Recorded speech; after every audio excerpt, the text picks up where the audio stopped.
It's a good afternoon to you. Welcome to Asake Online. My name is Zenzel Ndebele. I nearly said this is the Breakfast Club because I'm used to the Breakfast Club. But this is a special live stream where we are hosting Professor Jonathan Moyo. And he's going to give us a lecture, a talk on the Zimbabwean crisis. I know there are some people who argue that there is no crisis in Zimbabwe. So we are going to have a discussion on that. If you're watching us live on Facebook, if you have questions, you just type in the questions at the end of the presentation. We're going to ask the professor the questions. If you have joined us on Zoom, you can also type in your questions if you have your questions, and we're going to ask them. And I hope we'll be able to take as many questions as we can. Professor Jonathan Moyo is not new. Many people have known him. He's a former minister in the Zimbabwean government, which was led by Robert Mugabe back then. So, there's a lot that has been said by him. I know he always argues on social media or talks to social media with many people, and there are different views about him. Some would say, why would government become Mugabe? What can he tell us now? Others would be saying, he's the most intelligent man around. So we want to hear from him, and you also have the questions and the platform to ask whatever you want to ask. And if we have the time, we will allow you or read the questions to you. So without wasting your time, welcome, Professor Jonathan. Thank you very much. I appreciate the opportunity to share views on what is an important subject in our country. I will try and enable the participants, so to speak, to follow the presentation and then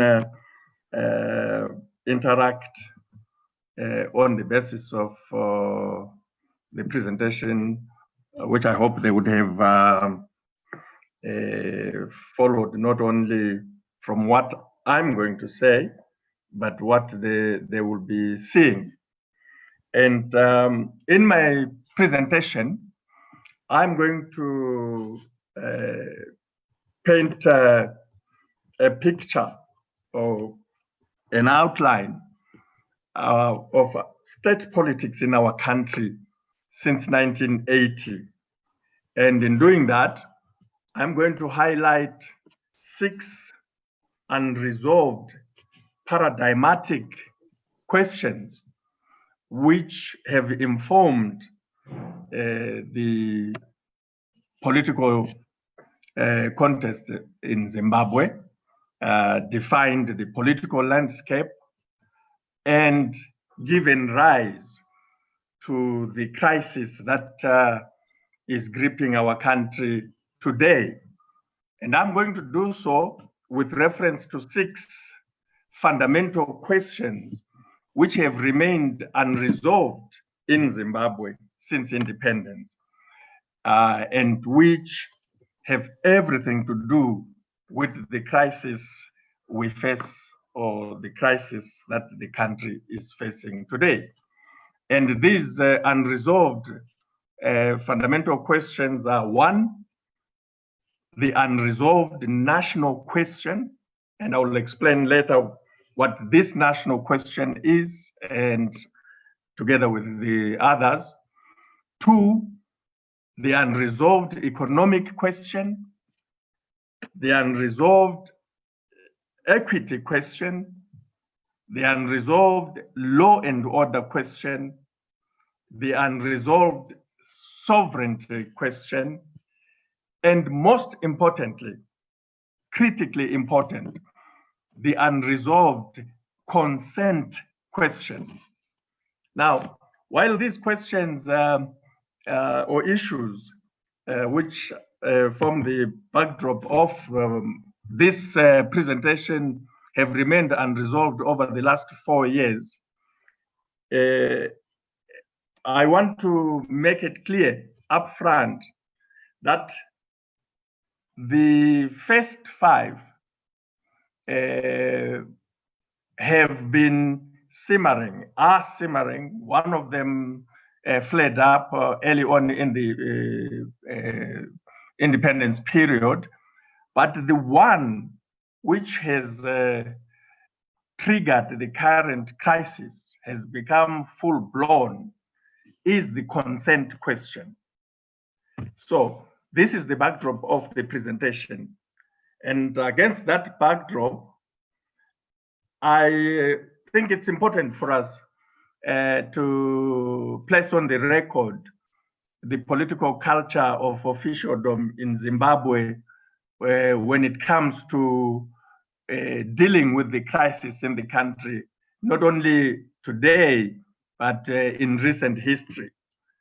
Zimbabwe's officialdom is notorious for not acknowledging any crisis.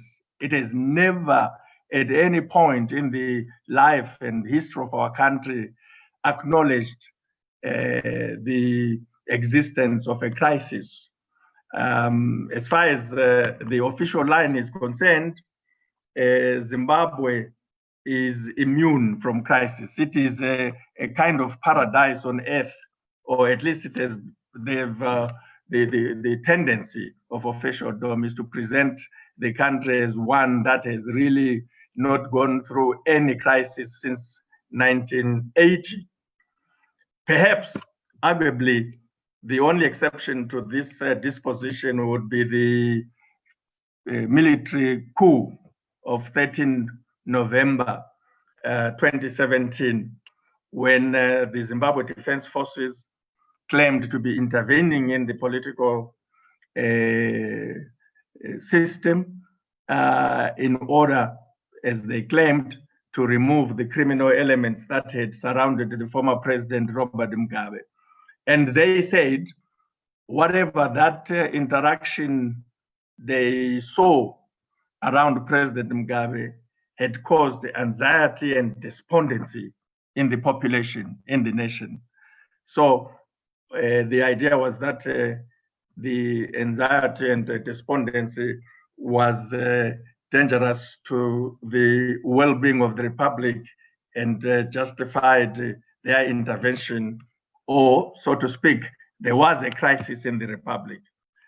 But even with that intervention, which deposed President Mugabe and imposed Emerson Mnangagwa as president of the country, really the ZDF and ZANU-PF themselves did not describe the situation leading to the intervention as a crisis.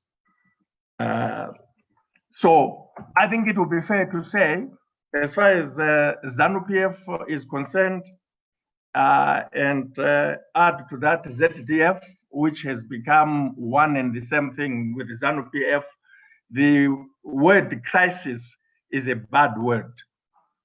It is something that others suffer, but not them, not ZANU-PF, not ZDF, and certainly not Zimbabwe under ZANU-PF.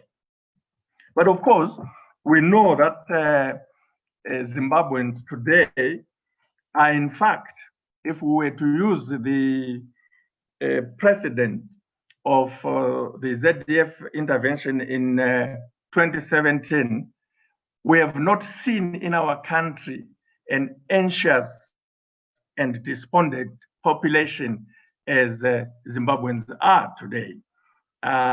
If anxiety and despondency are the basis of intervening, and if as a rule ZDF intervenes when the Zimbabweans are anxious and despondent, I don't think there will be a time equivalent to what is going on today, because it is a self-evident fact that the country is in the jaws of a crippling crisis.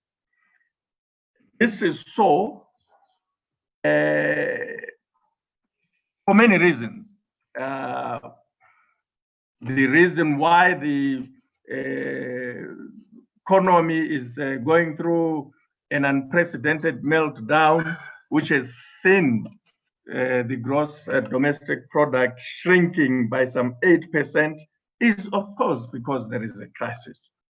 The reason why 7 million Zimbabweans are living from hand to mouth, well below the poverty datum line, is because there is a crisis. That is why compatriots are facing starvation and needing urgent humanitarian assistance.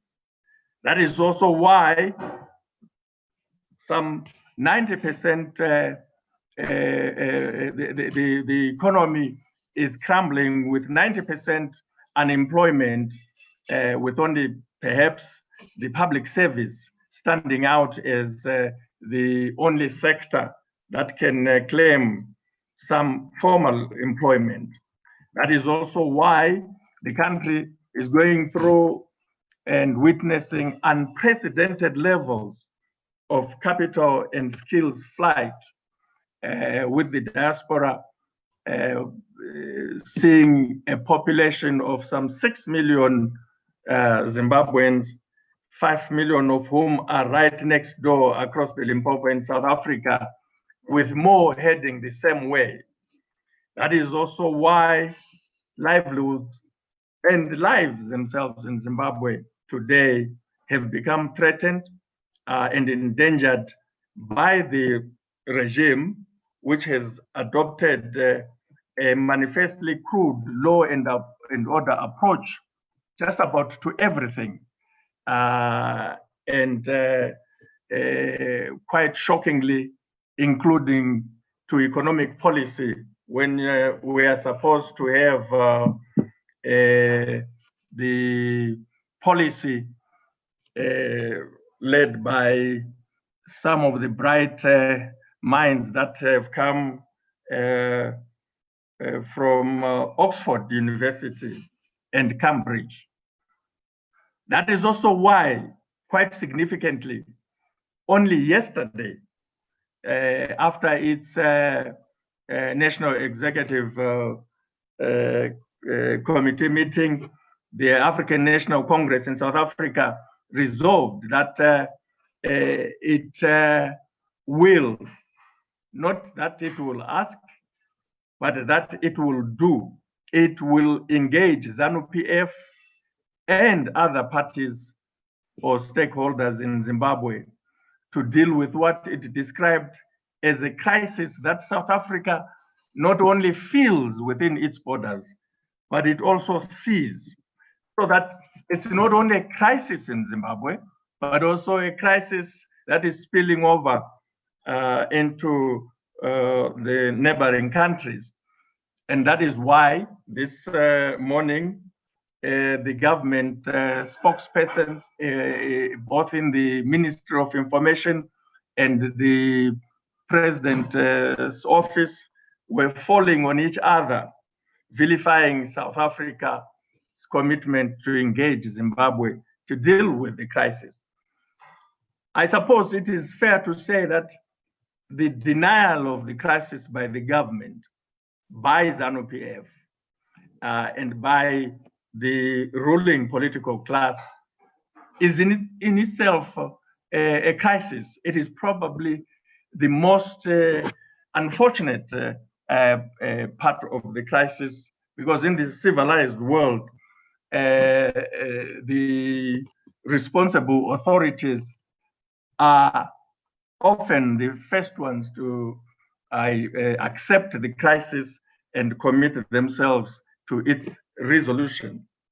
Otherwise, the crisis in Zimbabwe is palpable, and its manifestations are clear.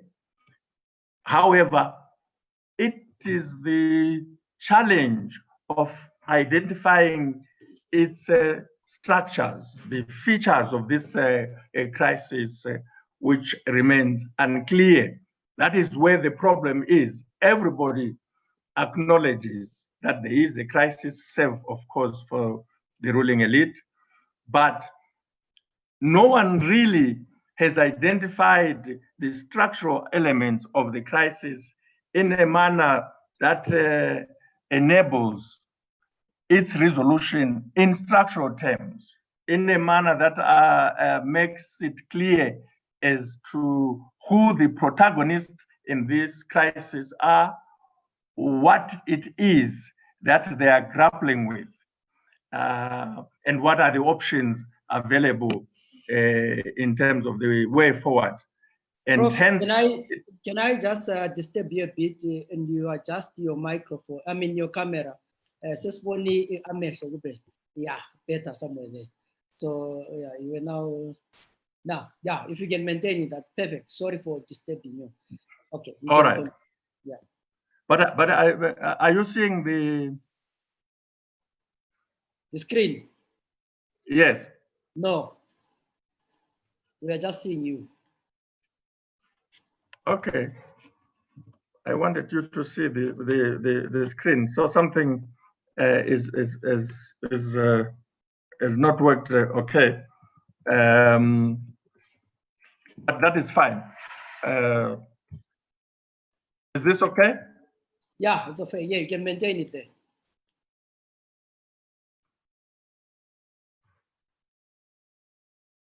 Okay. I don't know how it moved. It moved on its own. Maybe somebody is using some it's the dark forces. Remote stuff. It's the dark forces, Prof. You can continue. Okay. I think I've just flashed them out. Now, the challenge is therefore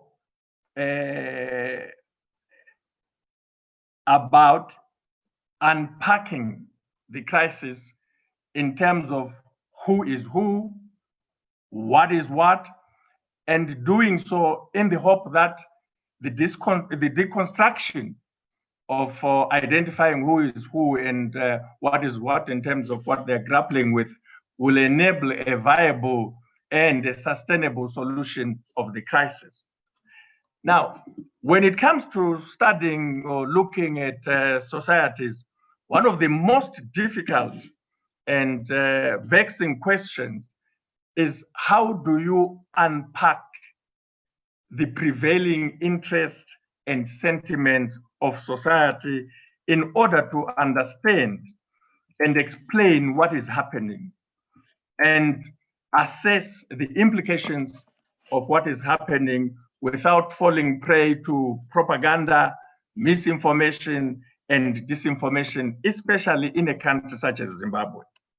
Now, without entangling ourselves in the web of methodological issues or trappings that would be relevant in such a discussion, but informed by the praxis dictum that theory always follows practice. A tried and tested methodology of unpacking the prevailing and dominant interests as well as sentiments of society in Zimbabwe today is best achieved by identifying the public quarrels of the day, the questions of the moment. And as I indicated earlier, this requires the naming of the protagonist in the quarrels, and then outlining the options or the positions that they take, and then evaluating the implications of those positions. The main reason why it is important to unpack quarrels of the day is because it is critical to understanding what is happening.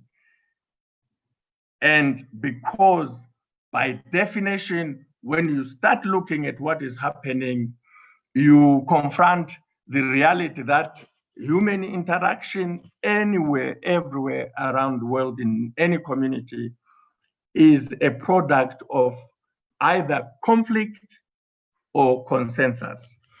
And this is an outcome of a dialectical relationship between conflict and consensus. Sociologically speaking, this dialectic relationship of conflict and consensus manifests itself in fundamental or paradigmatic ways, primary ways, on the one hand, and on the other hand, in some secondary ways. When the dialectic is paradigmatic, it means that the predominant situation in the public sphere is conflictual, and consensus is either minimal, if at all present, otherwise it is absent. Where conflict is predominant, as discernible from the quarrels of the day, it means there are fundamental or foundational questions that are not resolved. Such a situation inevitably leads to a crisis. Now, without belaboring the point, what is crisis?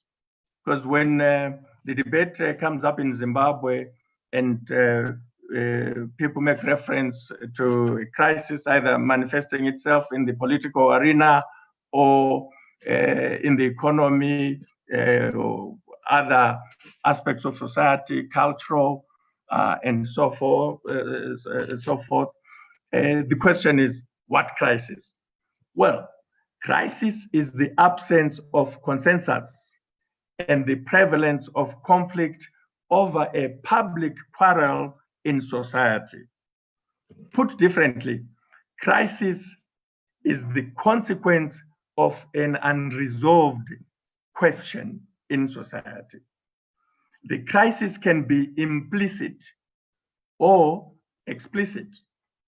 A country with implicit or explicit crisis is by definition prone to instability and the attendant consequences of instability.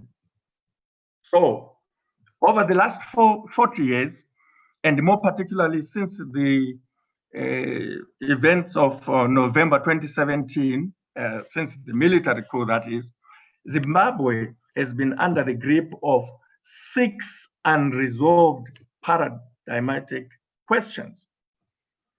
I have already outlined those questions, namely the national question, the economic question, the equity question, the law and order question, the sovereignty question, and the consent question.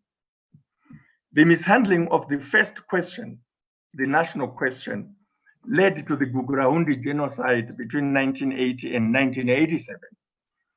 And the attempt to resolve it under the 1987 Unity Accord between PF-ZAPU and ZANU-PF ended in failure.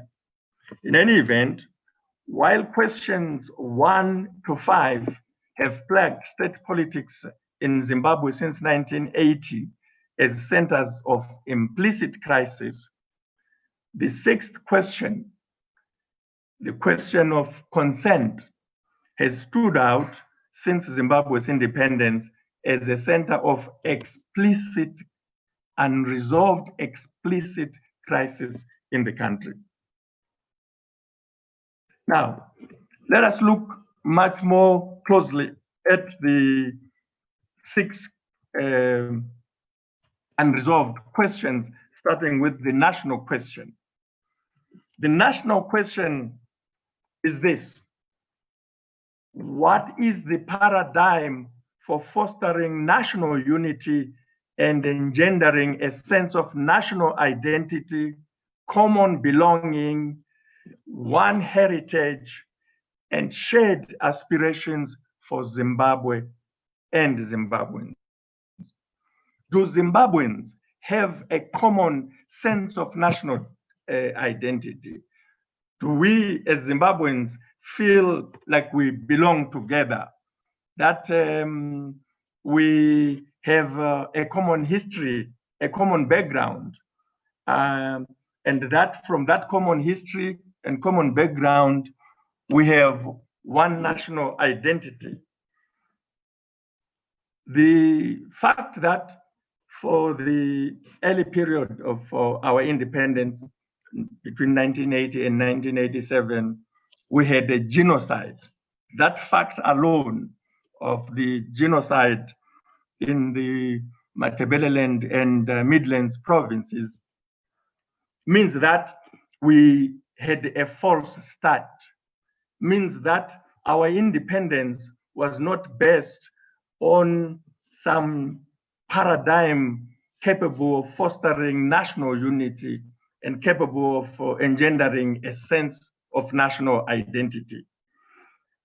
Otherwise, it is important to highlight in passing that typically the question of the common belonging, the question of the national identity, oneness, this national question often is contested by political parties, cultural groups, religious denominations, ethnic groups, some which present themselves as nationalities, generations, age groups, so to speak, gender identities, politicians, traditional leaders, in some cases, even provinces and regions, but basically everyone.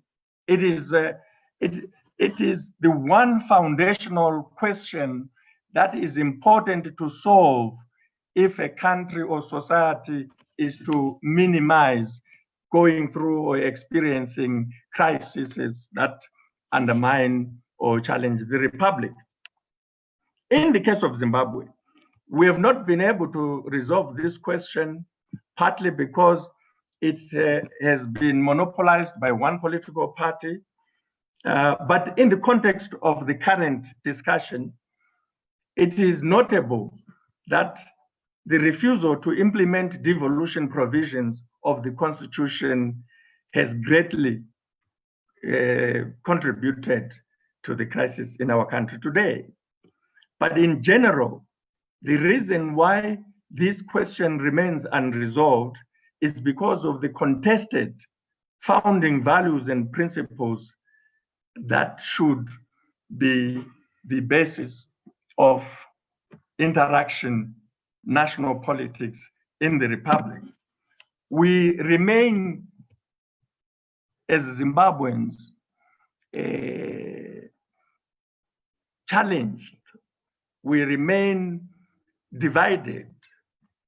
We are not agreed on what the founding values and principles of our country are in respect to traditional values, religious values, cultural values, political values, and even in the context of today's politics, modern values, industrial values. When we tried, when I was in government, when we tried to introduce STEM, it was shocking that it triggered, for want of a better term, a crisis in government. And there was a conflict between ministries and ministers and civil servants. There was turf wars. One would have expected that it stood to reason then that if Zimbabwe is to industrialize and modernize, the entire educational system would have to be STEM-based and STEM-driven. But we were not agreed in government. It was very, very difficult to find consensus. And even though we proceeded with the program, I think the accurate conclusion about that situation would be that we, in fact, did not agree. So the national question of Zimbabwe's existence, the state politics in Zimbabwe as a unitary state and the values of that state remains unresolved. But it is not the reason we have a crisis today. It is not an explicit crisis, but it has given rise to an implicit crisis. It's an underlying condition. It's the sort of thing that because it has remained unresolved for 40 years, and because it is an underlying issue, when other secondary issues come up, it becomes a problem to deal with. The second unresolved conflict in our country is the economic question. What is the viable, efficient, effective, and just mode of generating and creating wealth in our country? The wealth of nations is a fundamental paradigmatic question to any country. But what is important about that is the ability of that country or the country in question to find a viable, efficient, and effective way of generating and creating wealth. Well, we haven't resolved this question over the last 40 years for a number of reasons, some ideological, some policy. But what is important about it is not so much to look at it in history, but if we recall, when there was an intervention in 2017, the military intervention, those behind it argued that we had lost 20 or so years of concentrating on the development of our country or addressing the economic question. And an impression was created that going forward, this question will, for once, be given the attention that it had not received. And yet, if you look at what has happened over the last 3 years, is that this issue has been personalized. So you have the economic question as an unresolved question. In order to understand it, we should ask an important question about who are the conflicting forces. If this question is an unresolved conflict, then there should be within our society the forces that are conflicting over it. Who are they? Well,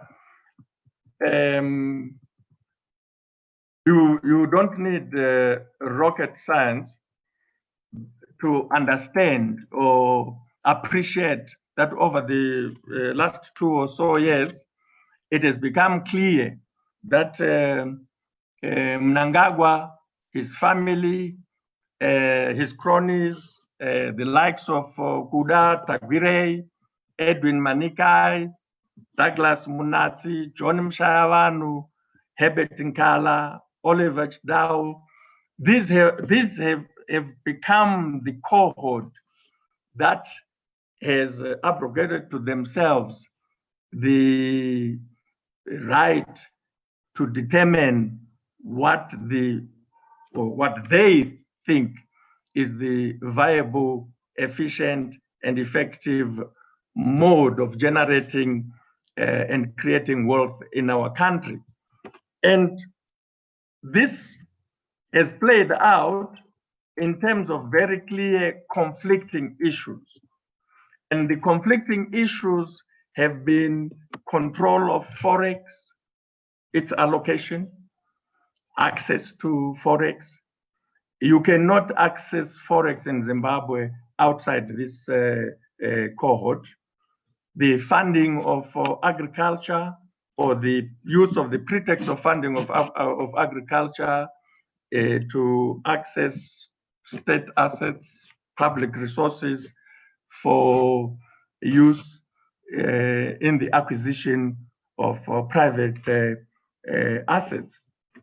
The control of minerals in general, but in particular gold, platinum, and the export thereof through informal structures outside the Fidelity refineries or the Reserve Bank process. The control of procurement, tenders, the allocation of cabinet positions, positions in the public service, post bureaucratic posts, as well as in the civil service.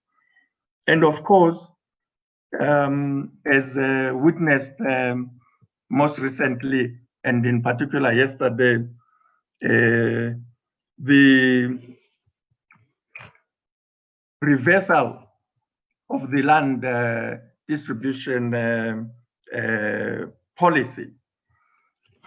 If a country has not resolved this issue, and normally it's not, if you look at other countries, including some in our neighborhood, this often is a class question. But in Zimbabwe, it has become a patronage question. It is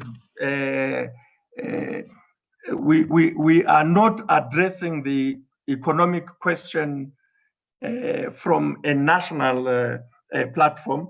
It is being addressed from a patronage point of view. So on the one hand, you have the actors that I named, but because this is an unresolved conflict, who is on the other hand? Well, of course, it is the private sector that normally would be the leading player in the resolution of the economic question. But in our country, the private sector, in fact, is conspicuous by its non-existence. The major players in its place are or have become the Zimbabwe Defense Forces, the Central Intelligence Organization, and the associated cronies. That is why there is no normal policy debate to which citizens can contribute and be part of the resolution of this question, the economic question. Then the third one is the equity question. This is the question of social justice. What is the best way of ensuring social justice in the generation and distribution of the wealth of the nation? Are we addressing the question of eliminating or at least alleviating poverty? This question, the conflict issues around it, include the inequitable distribution of resources to provinces, regions, skewed allocation of public resources, and even distribution of agricultural inputs. And most recently, which is a unique and rather sad feature of the current political dispensation in Zimbabwe, is the tribalized appointments to national and public service positions. Never before has Zimbabwe witnessed this kind of tribalization of appointments to key positions. It's a tribalization which is new. We are not used to it because, in fact, it is a misnomer to characterize it as tribalized because it's limited to family, limited to cronies, and limited to clansmen. You can see and connect who is who from a clanship point of view, not even from a tribal point of view. And although the economic question is not or has not given rise to become an explicit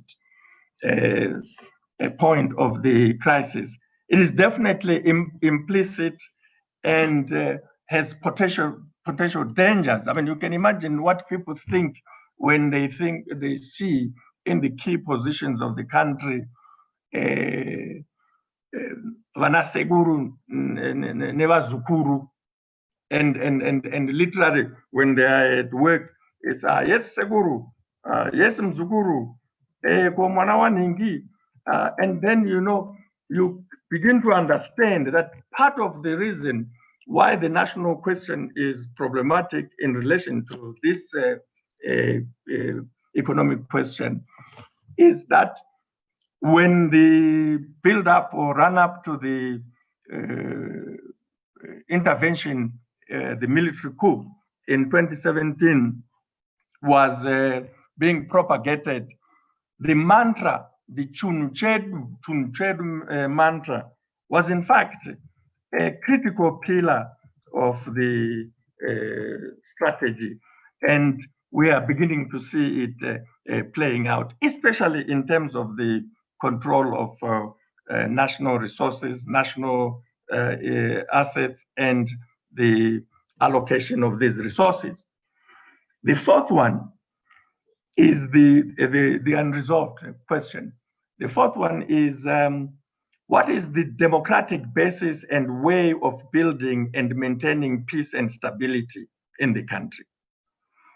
And the conflict issues around this one is freedom of expression, freedom of association and disassociation, the right to demonstrate and protest, and the whole issue about undermining the authority of the president.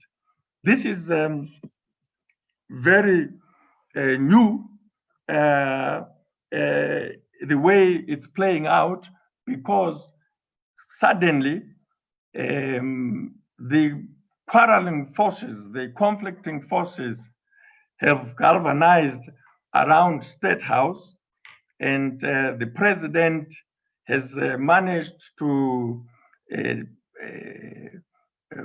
control the military intelligence and the Central Intelligence Organization, the Zimbabwe Republic Police, using, in the case of the military intelligence, General Thomas Moyo, in the CIO, Isaac Moyo, and Owen Muda Moyo in the Zimbabwe Republic Police, Stephen Mutamba, and they have become a force unto themselves, and they have adopted a law and order approach to the management of national affairs, to the management of economic affairs, and to the detriment of the rights of individuals, especially regarding freedom of expression,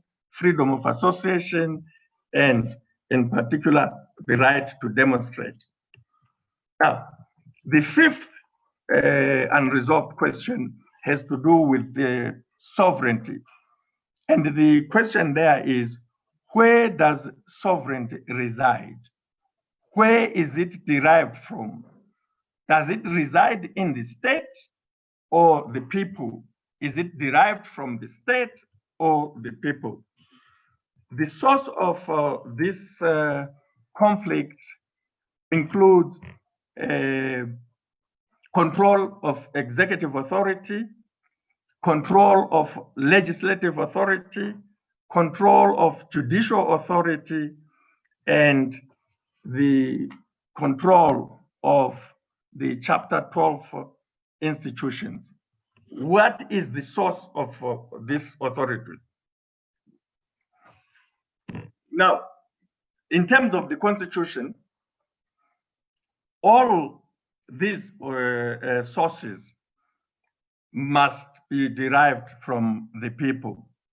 But because of the law and order approach that has been adopted, the sovereign authority is taken as derived or belonging to the state. And this has led to implicit, the implicit crisis.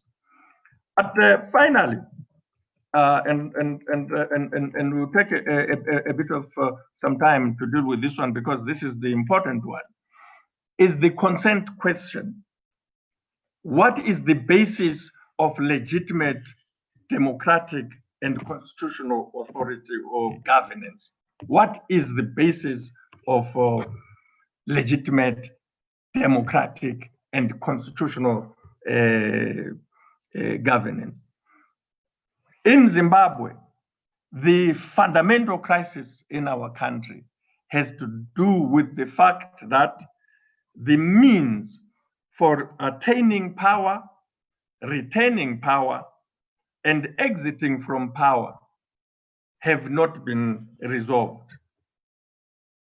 We have not resolved how those who are in governance acquire not just the positions, but the power to govern.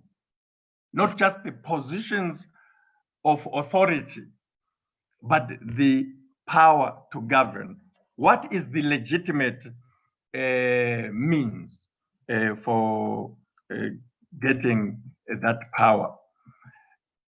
Some countries in our region have resolved this issue, but in our case, we have a very serious conflict pitting on one hand the Zimbabwe Defense Forces, the Zimbabwe Electoral Commission, the Constitutional Court, the Parliament of Zimbabwe, ZANU-PF, war vets, and a group of political parties calling themselves Pollard on the one hand.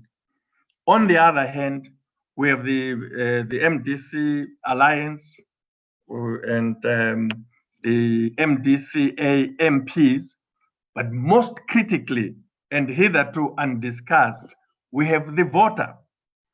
The conflict has been taken to be between Nelson Chamisa and Mnangagwa. On the other hand, Mnangagwa being the beneficiary of the ZDF, Zimbabwe Electoral Commission, Concord, Parliament, ZANU-PF, War Vets, and Pollard Alliance. Mnangagwa has benefited from that. Chamisa, on the other hand, is the victim of this alliance. And the reason we have this problem now is because we have a compromised Zimbabwe Electoral Commission. And while there's been quite some debate about this, there's a very easy way of illustrating the point about the Zimbabwe Electoral Commission and, by extension, the problem with the compromised judiciary in terms of the Concord on the election or on the consent question. Everybody is aware that Dexter Nduna lost the Chegutu East constituency, and ZEC admitted to that fact. It is common cause. Everybody is aware of this fact in Zimbabwe.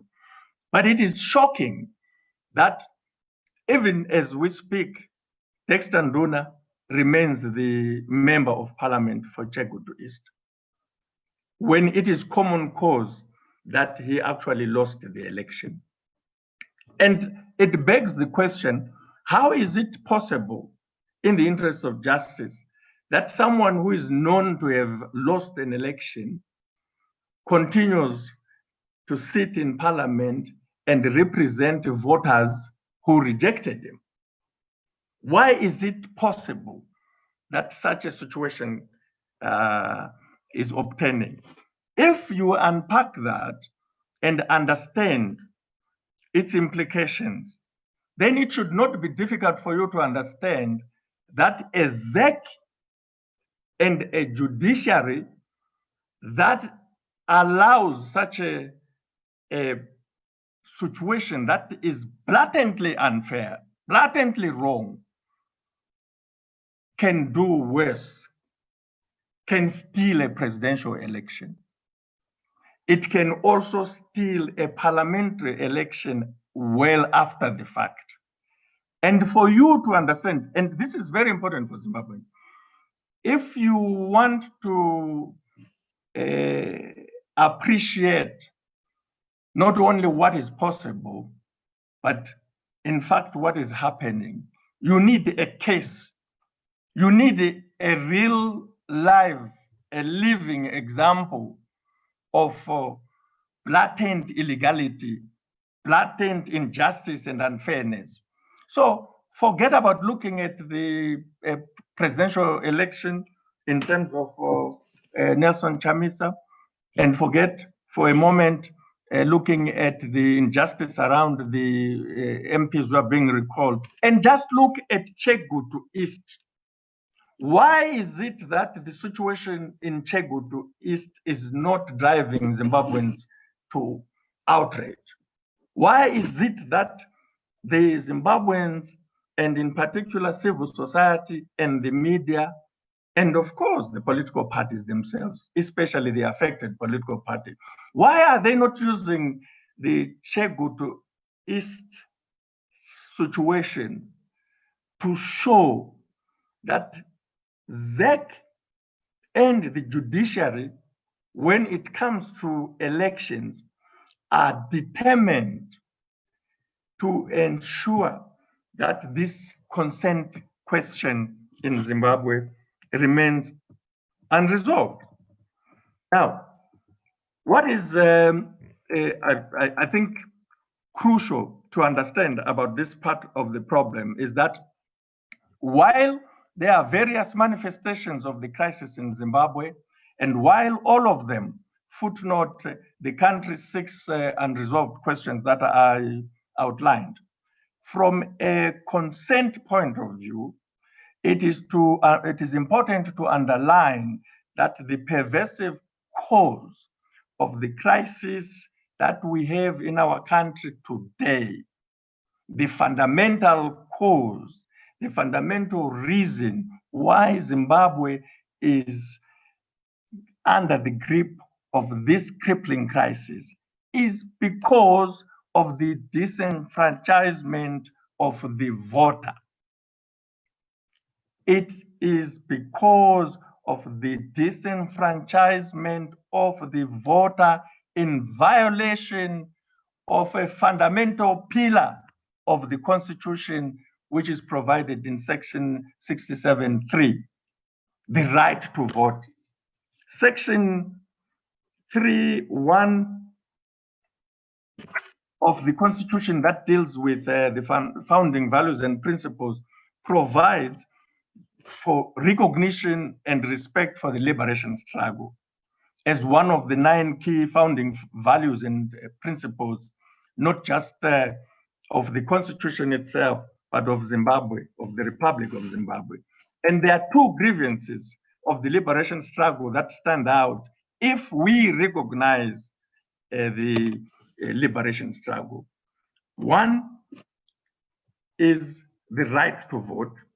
2 is the return of the land to the indigenous population. But in this case, the important one is the right to vote.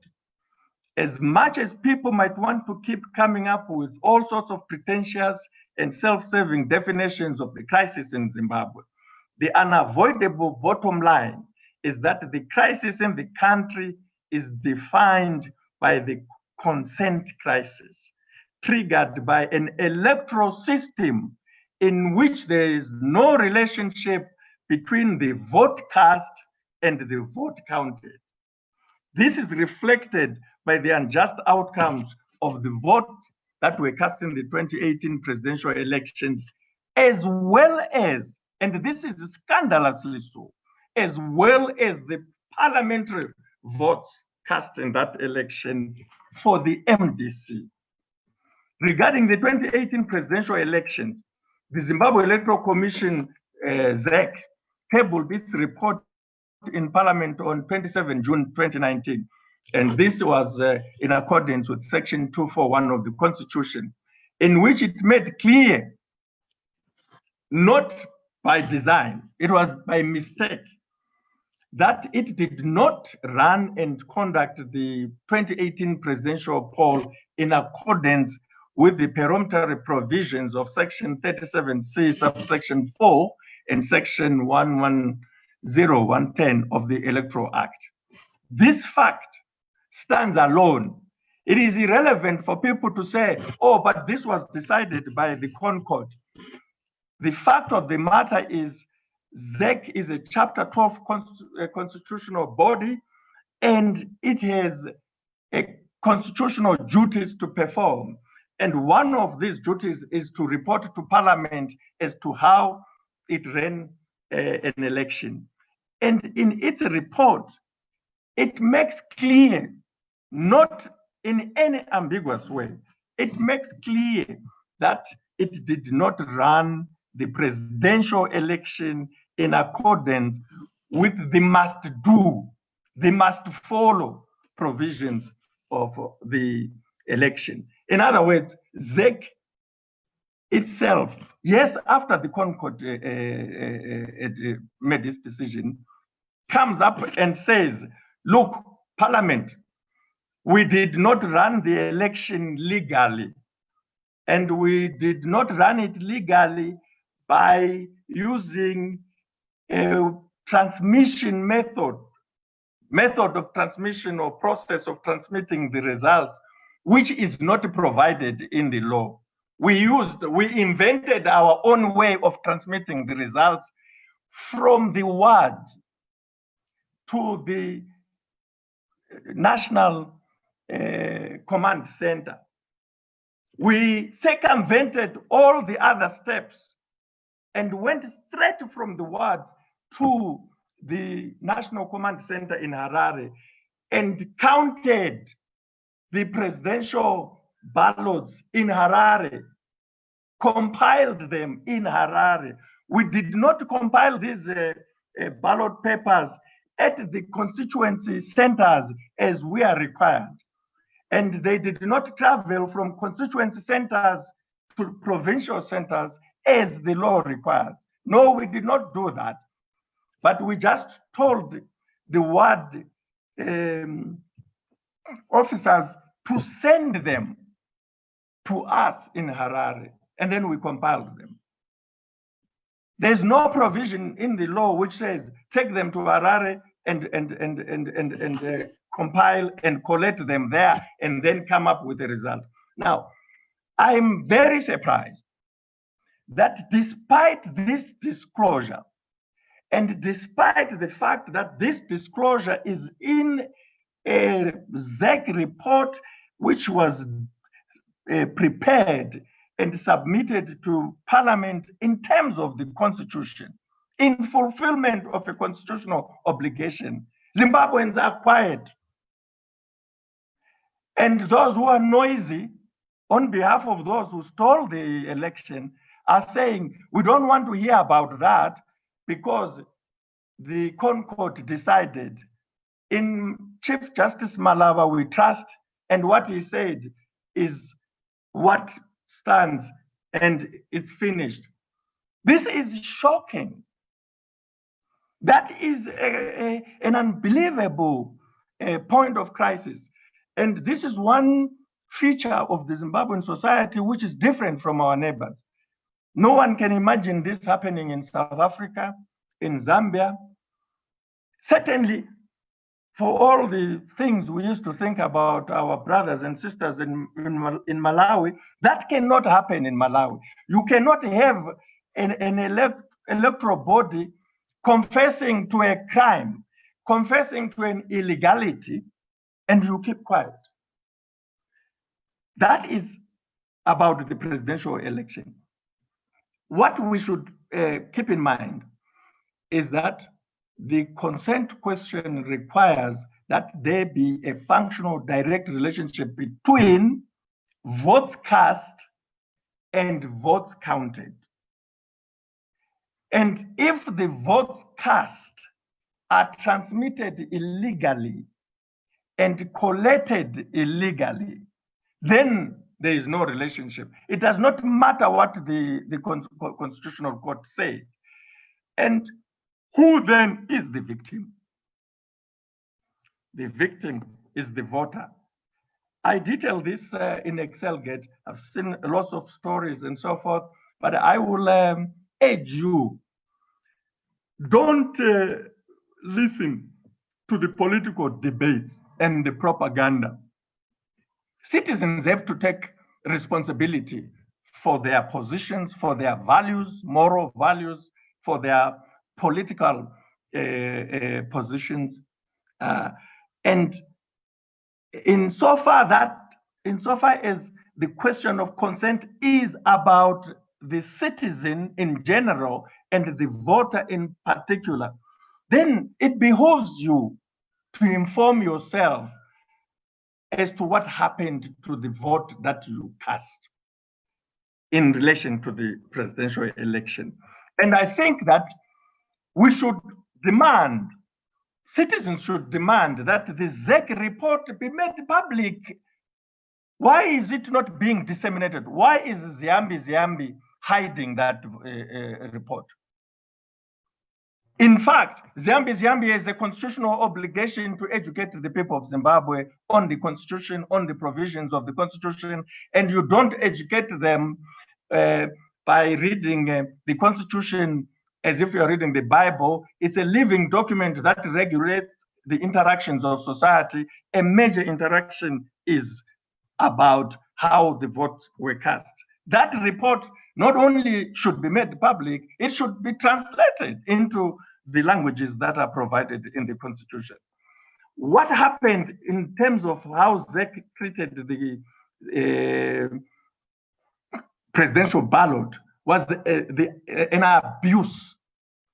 And yes, there have been concerns and issues about election rigging in Zimbabwe. Some of us have written books about some of the elections and so forth, and the debates continue. But what happened in 2018 in terms of ZEC's handling of the presidential ballot is not only scandalous and criminal, but also unprecedented in our election history. And to imagine that this happened on the back of a new constitution with electoral reforms. People like to talk about electoral reforms, but people should remember that the most important electoral reforms were done, and they are in the constitution that was adopted in 2013. But ZEC, in broad daylight, violated the provisions of that constitution, and ZDF used violence to back up the violation, and the Constitutional Court used the authority that it derives from the people to endorse that violation, which violation amounted to a theft. Now, it would be wrong to say, forget about this. It's water under the bridge. It's 2 years after the fact. Let us now look ahead toward the 2023 elections. No, correct it. The most important electoral reform that Zimbabweans must do, should do in the interest of constitutional democracy, is to correct the 2018 illegality. If you go for 2023 without correcting the 2018 illegality, you are guaranteed to have worse of the same. In fact, it will be more of the worst of the same. Now, the right to vote, which was violated in regard to the presidential election, and which is the underlying reason why there is a crisis in Zimbabwe today, is entrenched, as I mentioned earlier, in section 67.3 of the Constitution. It is important for us, it is important for the population, for that matter, to familiarize itself with this provision, because this is the provision behind the current crisis in the country. Section 67.3 provides that every Zimbabwean citizen who is of or over 18 years of age has the right to vote in all elections and referendums to which this constitution or any other law applies, and to do so in secret. And further, it provides that every Zimbabwean citizen who is of the 18 years of age has the right to stand for election for public office. It's the voter who has the right to stand for public office, and if elected, to hold such office. It's not the political party, It's not the Secretary General of a political party, especially of a dubious political party created by the Supreme Court. It is not the acting president of any political party created by the Supreme Court. It is the voter who has that right. And this right is enshrined in the Bill of Rights. It is a fundamental right, not given to anybody, and there is no limitation under this provision. No limitation to say, except where the political party comes and comes up with a story to say, oh, this one is no longer representing our interests and so forth. This right is given like this with no limitation. Now, it is important that to note that regarding the recall of MDCA MPs, reliance has been on section 129(1)(k) of the Constitution.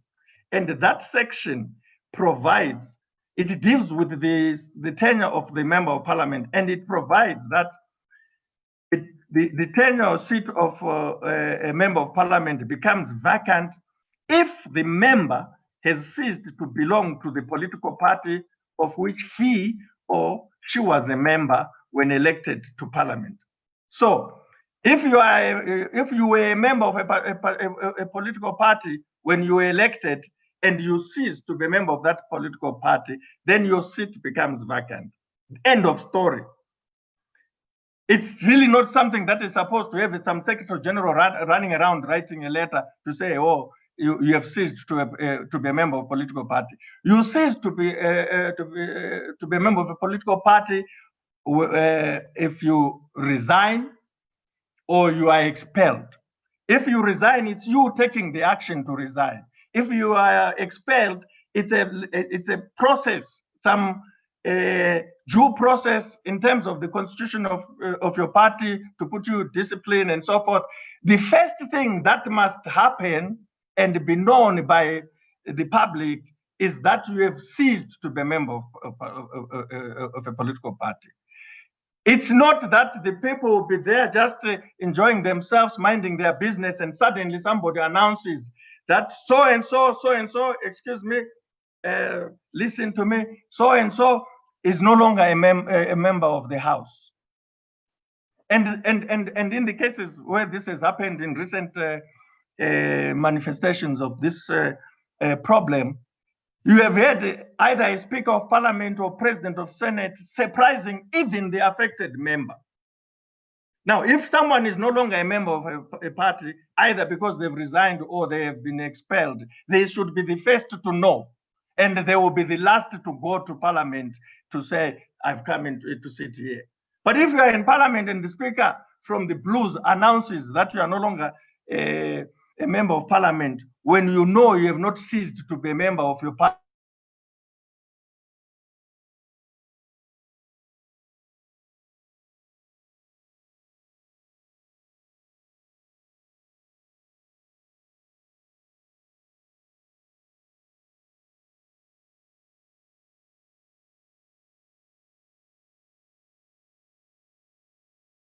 Are you still there, Prof, or there is something happened to your connection? We seem to have lost the professor there. I'm not sure what's going on. So I'm hoping that he's in or his network has disconnected. So just give me a minute. I try and check what's going on.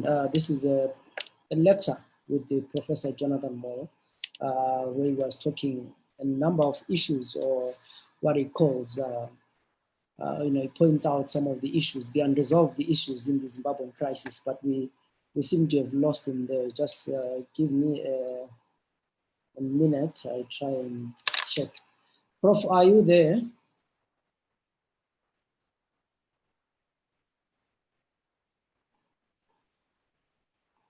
Okay, let me try and see whether we can get him back to conclude and also answer the questions. There were a number of questions that people had sent in here, and that would have loved him to answer, but not sure what happened there. So like someone who's hiding, maybe he lost the network in his bank. I'm trying to up him and check whether or send him a Twitter message and find out. So just give me a minute and see if I can get him.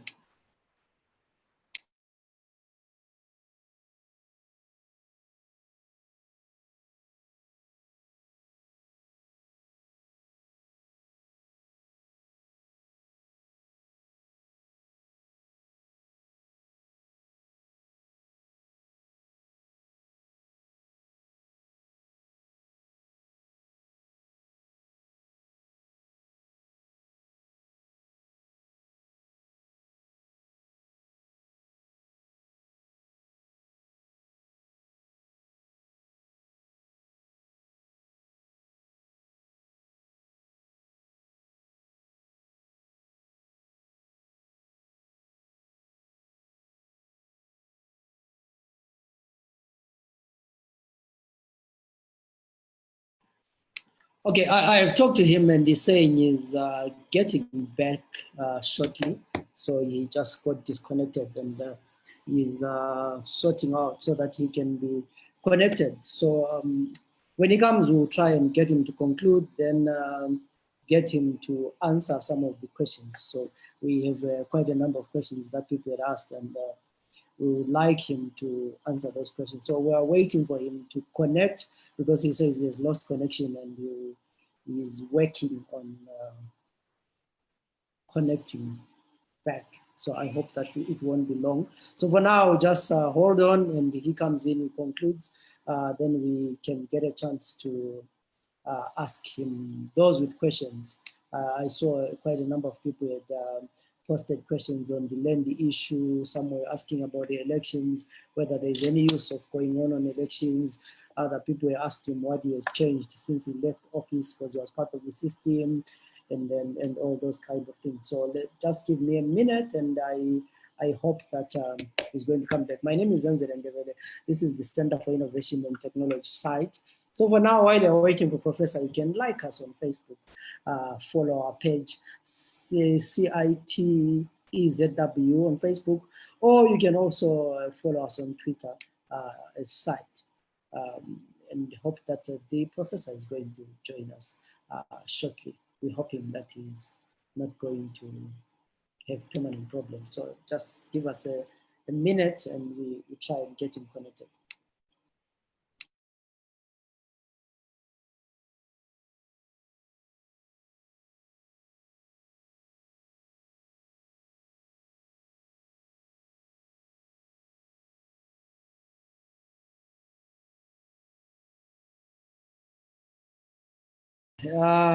Prof, are you back?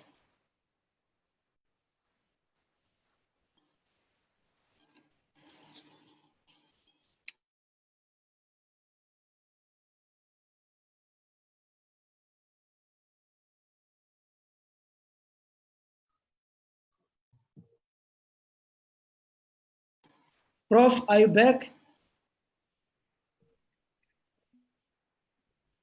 Yeah. Okay. Yeah. Okay, you can continue.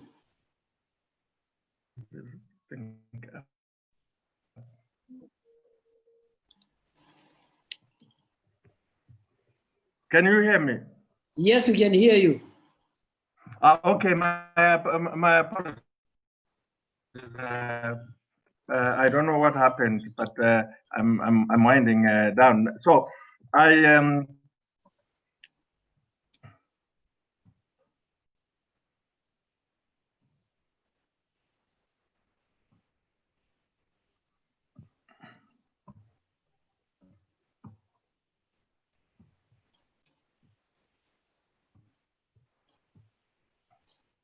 I'm not sure whether you are you on? We seem to be seeing you talking, but now I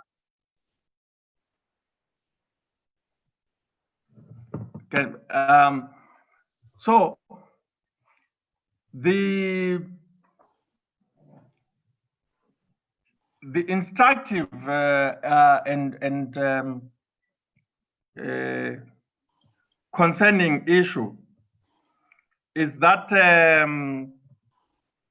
section 129 1K that I was referring to, by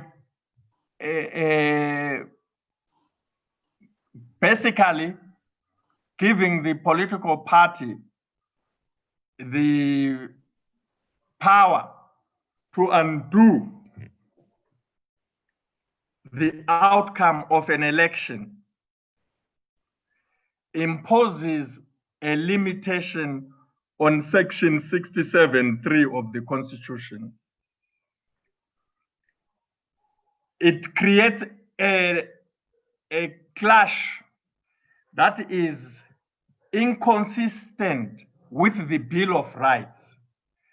The Bill of Rights is the entrenched part of the Constitution. The Bill of Rights is the mother of the Constitution. And with respect to the right to vote, the Constitution does not limit it within the Bill of Rights. It puts it there as a fundamental pillar. It puts the right to vote, as it does indeed the other rights, as an entrenched feature of the Constitution. If you start limiting it or imposing limits on it, if you cripple the Constitution becomes unrecognizable. The Constitution becomes something else.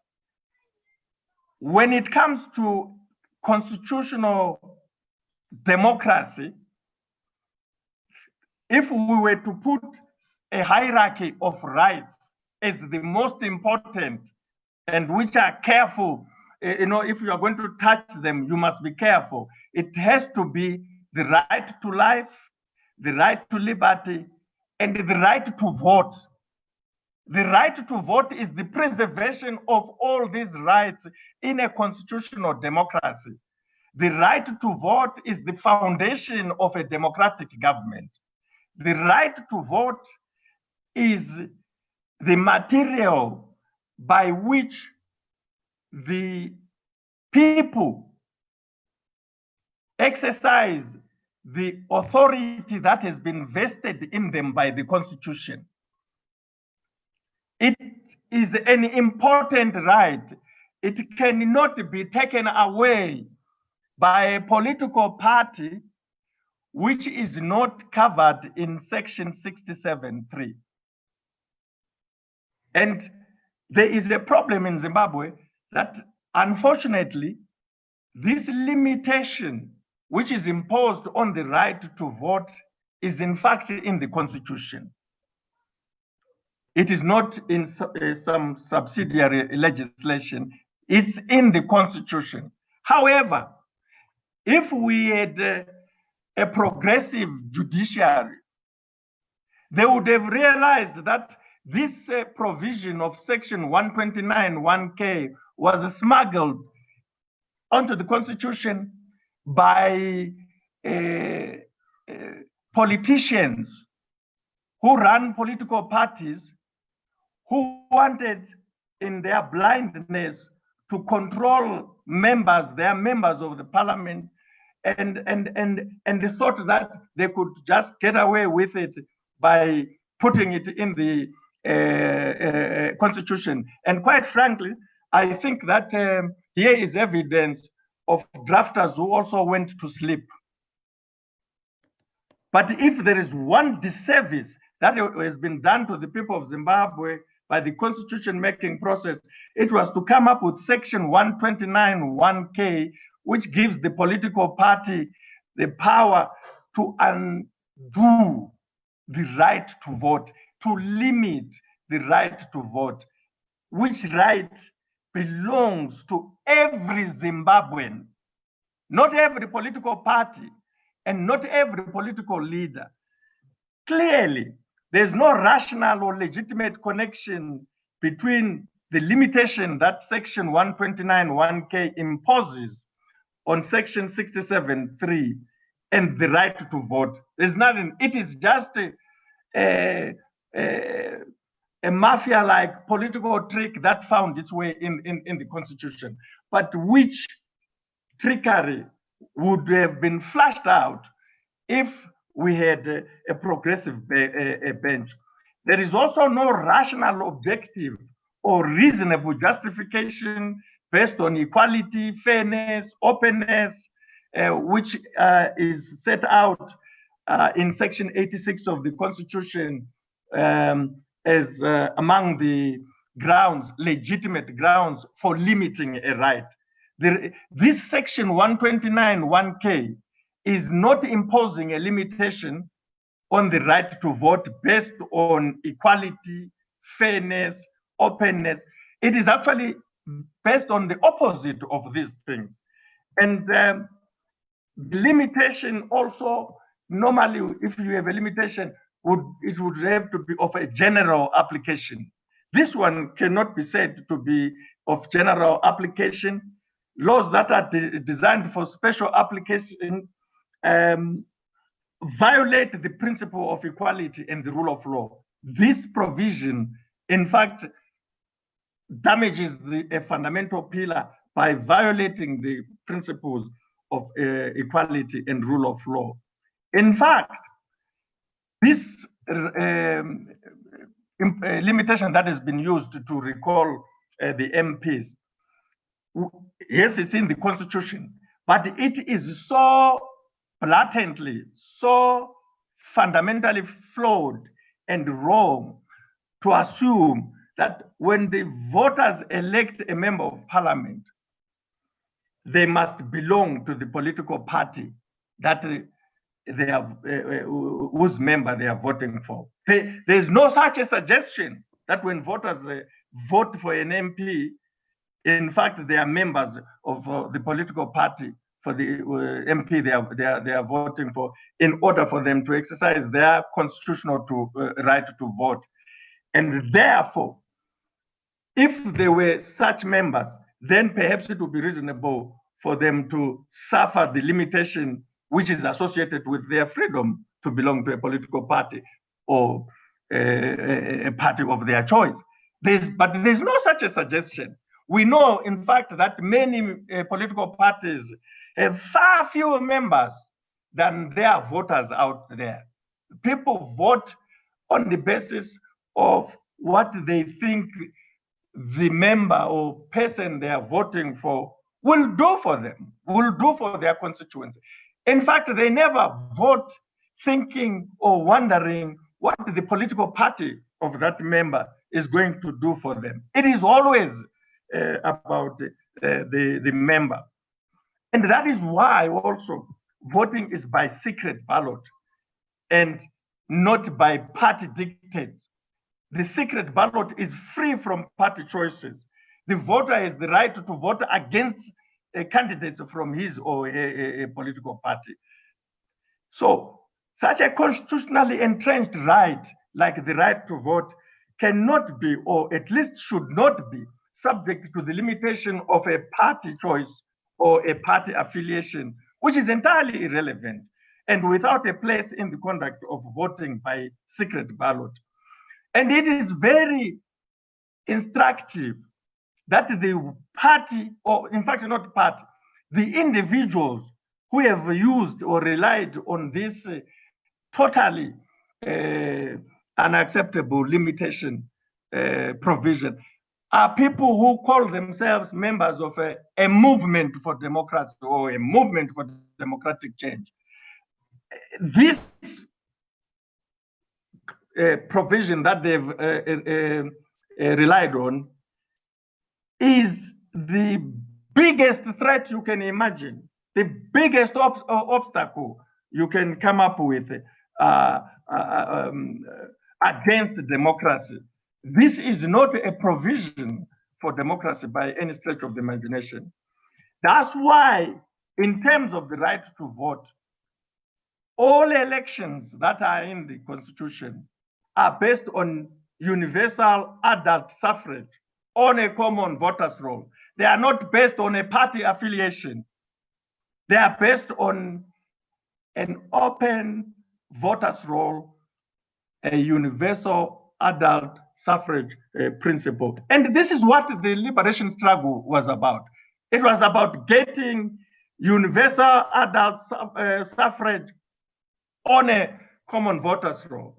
It was about getting majority rule on the basis of the vote.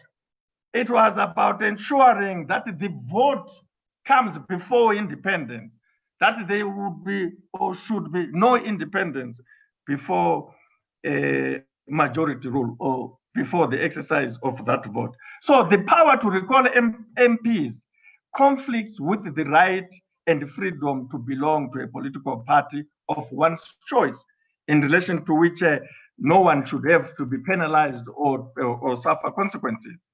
And the recall of MDCA MPs, as I indicated at the start, amounts to taking away the vote.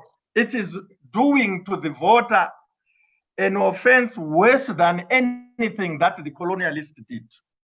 And it is shocking that this is being done by people who claim to be members of the Movement for Democratic Change, working, colluding, conspiring with people who claim to have gone to the bush to fight for the right to vote. They went to the bush to fight for the right to vote. So they tell us. We just discovered recently that there were some other stockholder stuff they want to talk about and so forth, and But what we all know, what is in the Constitution, which enjoins Zimbabweans to respect the liberation struggle, is that it was fought for the right to vote.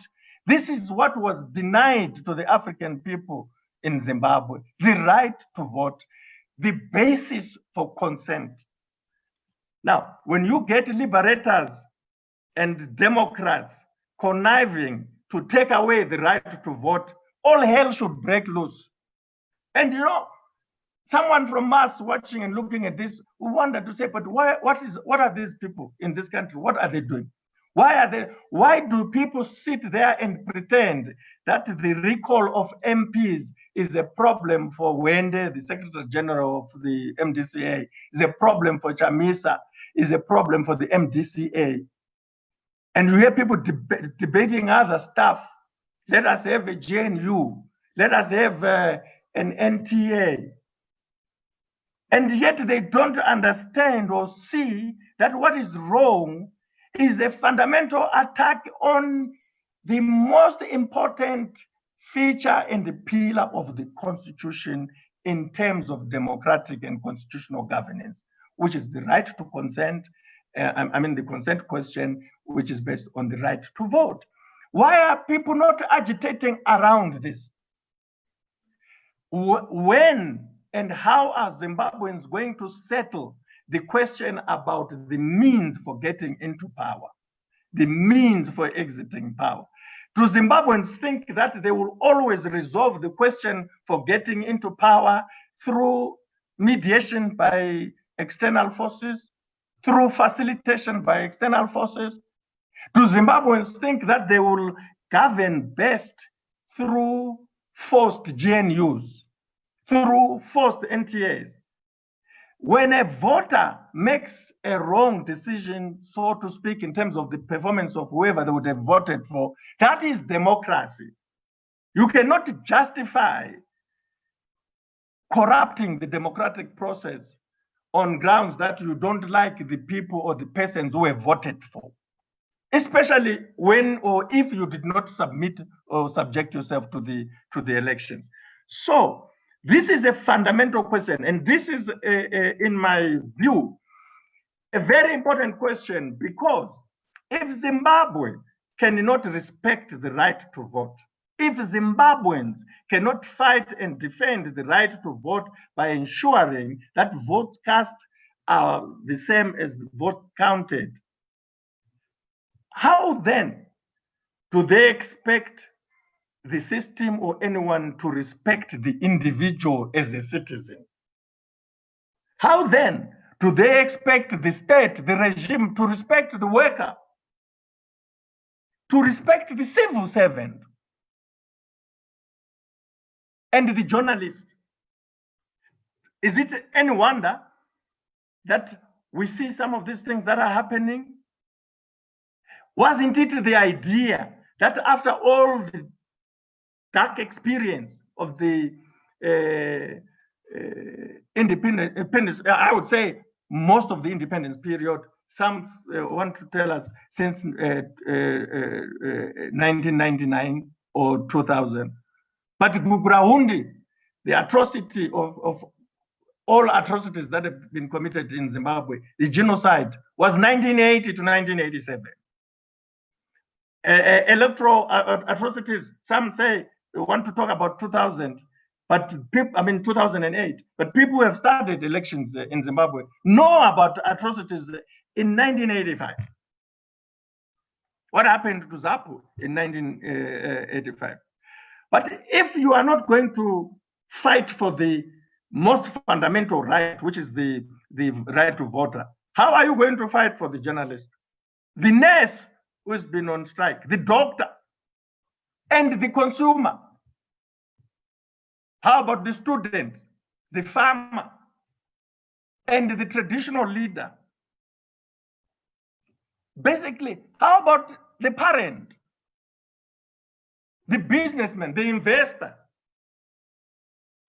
If you want to unleash the creative energies of society, you've got to start in the beginning. It's no wonder we have this web of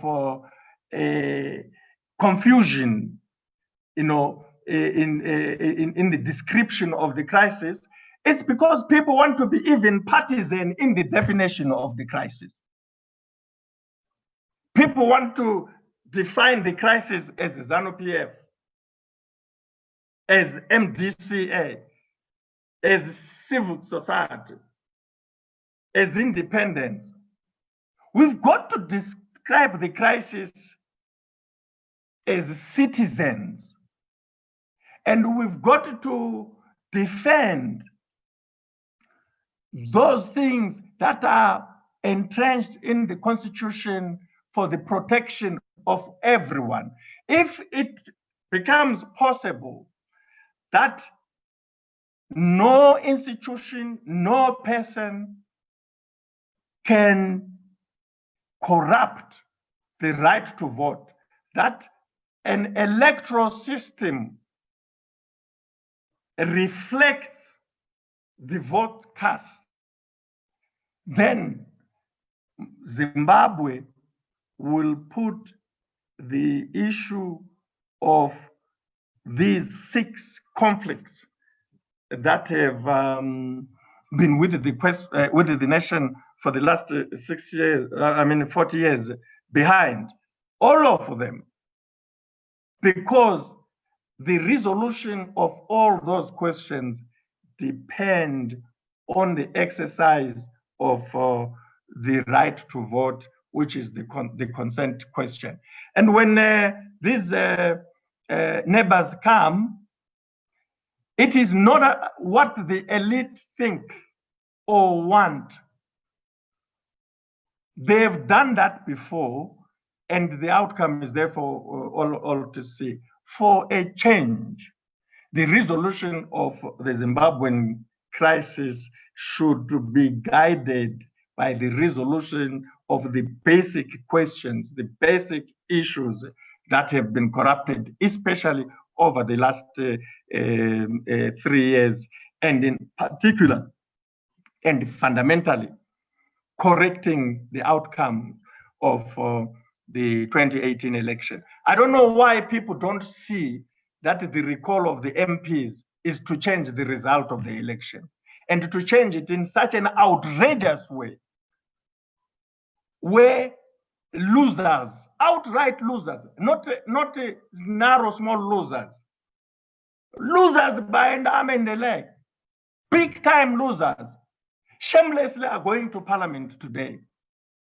Changing. If the logic of what is happening is that the MDC alliance, which campaigned everywhere, registered everywhere, presented itself to the to the voters everywhere actually did not win a single constituency.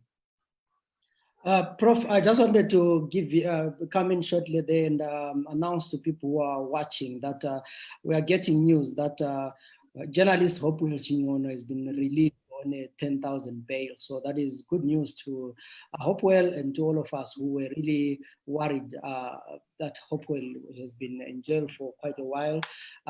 Probably that's the end of his case, but it ends on a good note that he has been granted 10,000 bail. We know earlier on Jacob Ngarivume was also given a $50,000 bail. For now, I don't have the finer details, whether he was, such bail conditions, you'll be told not to use your social media handle and report to the police 3 times a day and so forth and so on. But finally, Hopewell gets bail. Maybe you can just go on. I was too excited to hold on to the good news. We share your excitement. And of course, the abnormality is that we're celebrating a release of someone who should not have been arrested in the first place and detained. But great to have him back. And on that note, I conclude this part of my presentation by making the point that the foundation of a good society begins with the respect of the voter by ensuring that the votes cast correspond with the votes counted. Zimbabwe has systematically failed to do this, and it has failed not because it cannot do it, but because those with power don't want it to be done. And it will be corrected only and only when the Zimbabweans take it to themselves and insist, as have done others in our neighborhood, that the right to vote must be respected. The crisis in Zimbabwe will not be resolved until this issue is addressed. It is important because it is the gateway to power. It is the process, structure, and means by which power is attained and by which it is retained and lost. I can't imagine any discussion that will come and then the elite agree. Meanwhile, the voter in Cholocho, Mzarabani, Ronde Valley, Kezi or Plumtree knows how they voted, knows that the outcomes that are presented to them have nothing to do with their consent, that they did not consent to this. We should not, 40 years after independence, teach ourselves, teach our children, institutionalize a culture that says your vote does not count, your vote does not matter. The implications manifest themselves in the economic crisis and political crisis that we have seen unfolding in our country, not for the first time. What makes it worse in this particular case is that you have a government which takes pride. It takes pride in its inability to think. It is ideologically bankrupt. It is intellectually bankrupt. For the first time, we have a government that doesn't even argue its case in public. People have forgotten who is who in terms of the ministers, because you don't see or hear them say anything. They are in hiding. They are taking advantage of coronavirus to isolate themselves. They are in isolation. You think there is no government. You see a government taking a drastic step, like we saw yesterday, of reversing the land reform program, and the minister of land who is signing was anxiously appointed only last week. And you know he has not exercised his mind on this question, but he's already signing away the land.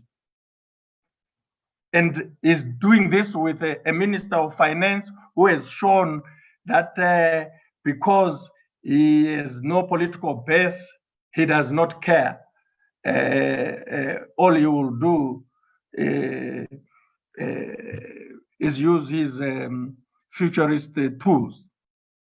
There is no discussion, there is no conviction to say, here is what we want to do, and we are doing it for these reasons.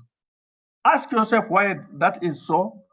It's because the authority in power did not derive the consent from the voter.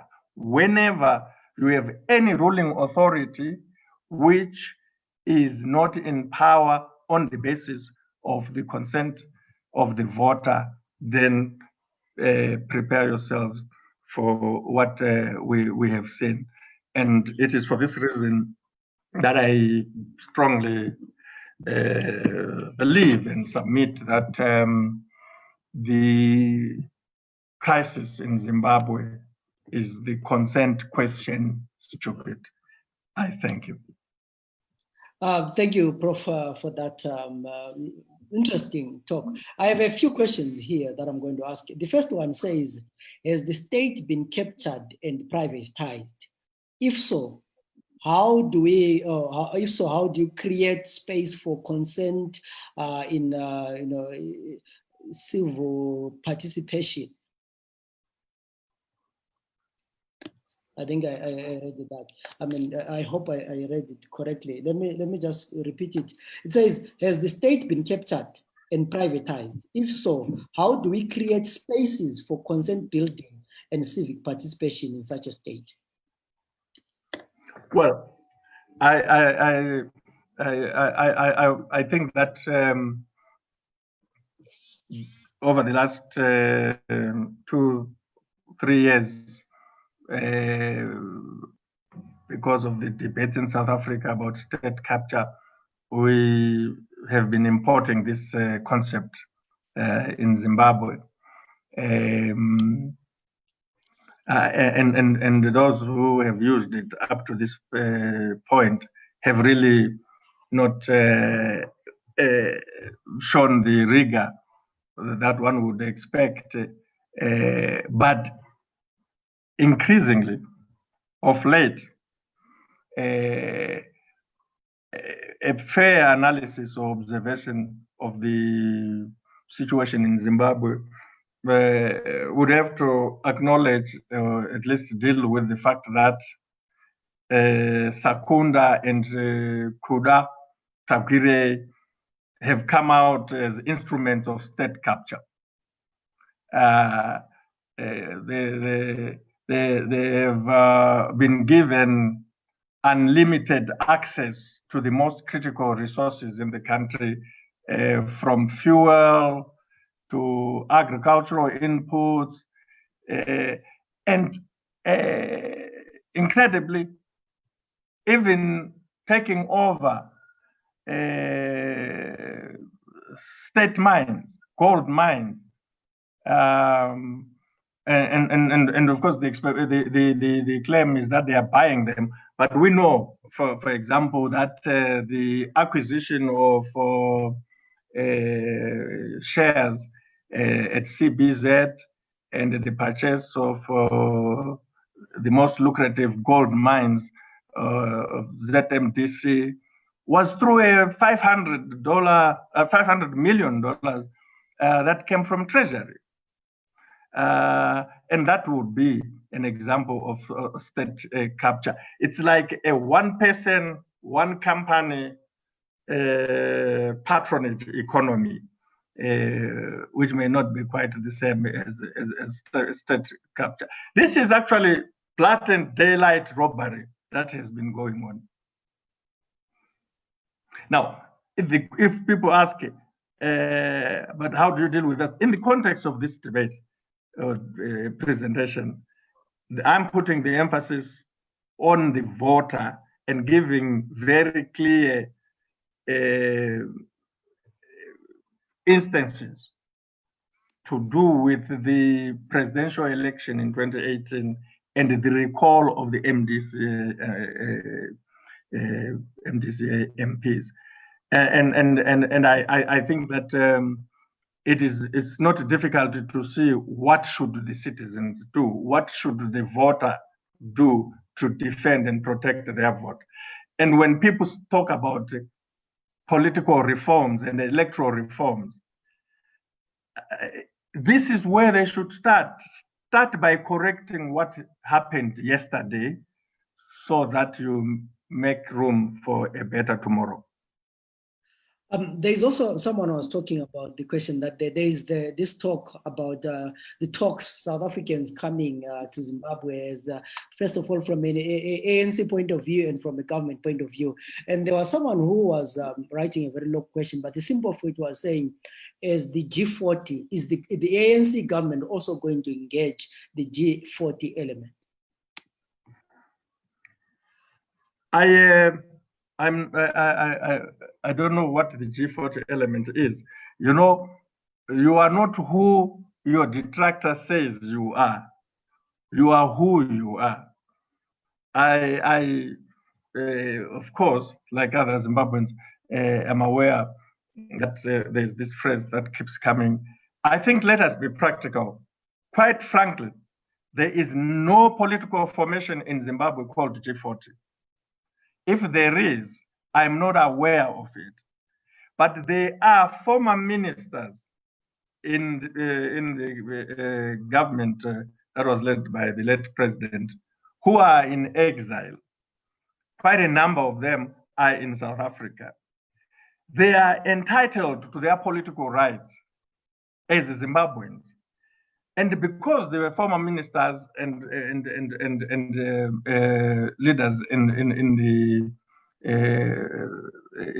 ZANU-PF at the time, clearly they have contacts with members of the ANC, and they can engage them as anyone else who is in the same position would. And that engagement does not translate to anything called G40. Freedom of association, freedom of engagement, whether through expression or whatever means, we must respect and fight for all of us, for everybody. But that should not lead. You see, one of the problems with the Zimbabwean crisis is that people come up with things they think or things they have heard. I'm afraid, in terms of the public discourse in Zimbabwe, it's never about rigorous arguments. It's always about stigmatization. You are this or you're that. Very few people are called by the names they call themselves or the labels they use for themselves. It's given allocated labels, and they confuse the situation. You end up imagining things. And I think when there was a letter that was said to have been written by G40 members to the ANC, some people started looking at that in political terms as, implying that either there is a formation or there is a desire by some of the people or all of the people who wrote the letters to join ZANU-PF and so forth.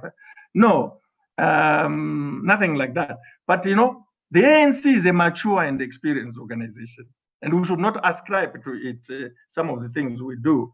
And as part of that maturity, they will be interested in hearing from former ZANU-PF members and former government ministers to help them understand what is going on. They may ask questions about ZANU-PF today. Remember, some of the people who are in ZANU-PF are the same, not all, but some who were there before the coup. So that could be the context. I certainly would do that if I were in the ANC and I'm planning to engage ZANU-PF as they are planning to do. I would definitely reach out if the members in question are accessible to former ministers and so forth. And I think this is what is happening, and we should not read too much into it. Yeah, you talked a bit about, or a lot about elections. There's someone who says, is there merit to the argument that the opposition is simply failing to reach rural areas or mobilize the rural folk in the same way ZANU-PF does? Yeah. I will make my comment on this question, but it is not what I was talking about. Because what I was talking about is the right of the voter and the fact that the voter, the rural voter, as well as the urban voter, had their votes stolen. Their votes were not counted with respect to the presidential election, and that their votes are being stolen as we speak. Their votes are being stolen by the recall of the MDCA MPs. Now, if someone then asks me, is the opposition having difficulties reaching the rural areas? That person is a victim of ZANU-PF propaganda and is raising a question without any empirical base, because what would that person say if they are shown that actually the rural voter voted for Nelson Chamisa in 2018? I mean, that kind of mentality is what plays into the hands of ZANU-PF and makes it possible for them to steal the vote, because you are already assuming with no evidence that there's something that the opposition has not done or didn't do. You know what? One of the things about the voter is that wherever they are, even if you don't reach them, especially in a general election, especially an election such as was held in 2018, they can vote their choices, even if that the particular political party you think needs to go to the rural areas didn't go there. One thing that the Zimbabwean voter has overcome is the intimidation when they are inside the ballot box. The Zimbabwean voter has learned that during the election campaign, they can take whatever you are offering them, mealie meal, cooking oil, soap, they will take, but forget about that on the day they are voting in the ballot box. So this narrative that has been going on about the opposition not going to the rural areas is okay. Is okay, public debate, but it doesn't tell us anything about how the voters have actually voted. There is quite some serious evidence which shows that certainly with respect to the 2018 election, rural voters did not vote for Emmerson Mnangagwa.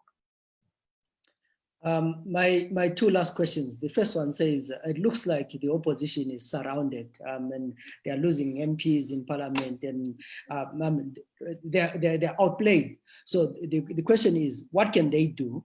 Then the second question is, you have painted a picture that we're really in trouble, and someone even says, it looks like Zimbabwe is a deep state and these tentacles encroaching into opposition politics. So what is the solution for an ordinary Zimbabwe? Sorry, the first one was... The first one, it says the opposition seems surrounded and they've really literally, or the person says the opposition is surrounded and they've literally given up. What can they do? Well, I'm not sure that